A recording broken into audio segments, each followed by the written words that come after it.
नमस्ते, मैं संदीप कुलकर्णी आप सभी लोगों का स्मॉल वीडियो सेशन में स्वागत करता हूँ। मैं हमेशा एक बात कहता हूँ कि जब आप बॉटम डाल रहे हो तो बॉटम में जो बॉटम वाला नीचे का जो 1 इंच का लेयर है, अगर आप बॉटम 5 इंच डाल रहे हो या 6 इंच डाल रहे हो, जिसमें से 1 इंच का बॉटम का जो लेयर है, वो हमेशा प्लेन राइमिंग मार्क से डालना चाहिए।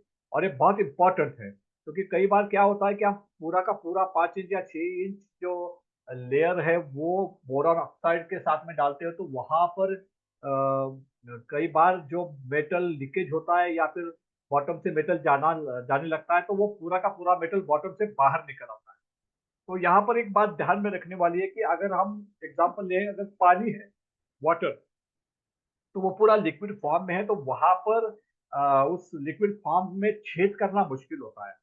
आप पानी में छेद नहीं कर सकते, लेकिन वो अगर उस पानी को अगर आप सिंटर्ड करते हैं, उसका बर्फ बनाते हैं सिंटर्ड करके, तो उसके ऊपर कोई अगर आघात होता है तो वहाँ पर क्रैक डेवलप होता है और उस क्रैक में से मेटल या कोई भी चीज़ बाहर पास हो सकती है। तो वो एक बहुत ही अहम चीज़ है। यहाँ पर भी जब आप बोरॉन ऑक्साइड या बोरिक एसिड वाला राइमिंग मास डालते हो और फ़िल्टरिंग करते हो, तो वो भी सिंटर्ड हो जाता है और सिंटर होने वाला जो मटेरियल है वहाँ पर क्रैक डेवलप होता है। तो जब भी मेटल पास होगा तो वो क्रैक में से बाहर निकल आएगा।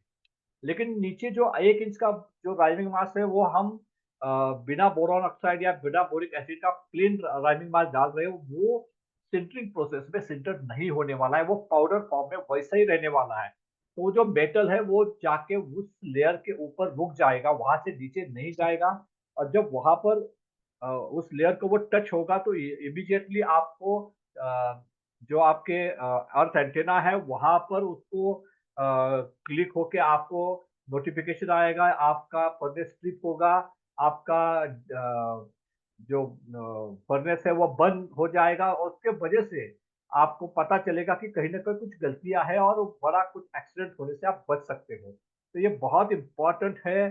जैसे जैसे कि हम कहते हैं कि जीएलडी बढ़ जाता है, तो वो जीएलडी जैसे ही बढ़ने वाला है, वो आपको इमीडिएटली फर्नेस को ऑफ कर देगा। तो इसीलिए मैं हमेशा रिकमेंड करता हूँ कि जो आखिरी वाला 1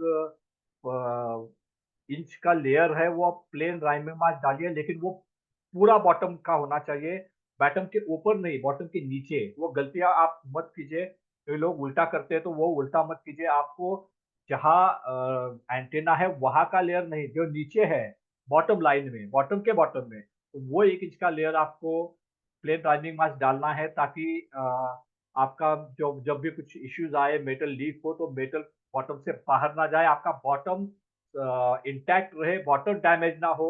इन सारी चीज़ों का ये ख़्याल रखता है। उम्मीद है ये वीडियो आपको पसंद आया होगा और आप इस सिस्टम को, इस प्रोसेस को ज़रूर अपने फाउंड्री में शुरू करेंगे, जिससे आपको काफ़ी फ़ायदा होगा। इस उम्मीद के साथ मैं इस वीडियो को ख़त्म करता हूँ। आपका बहुत-बहुत शुक्रिया। Thank you very much.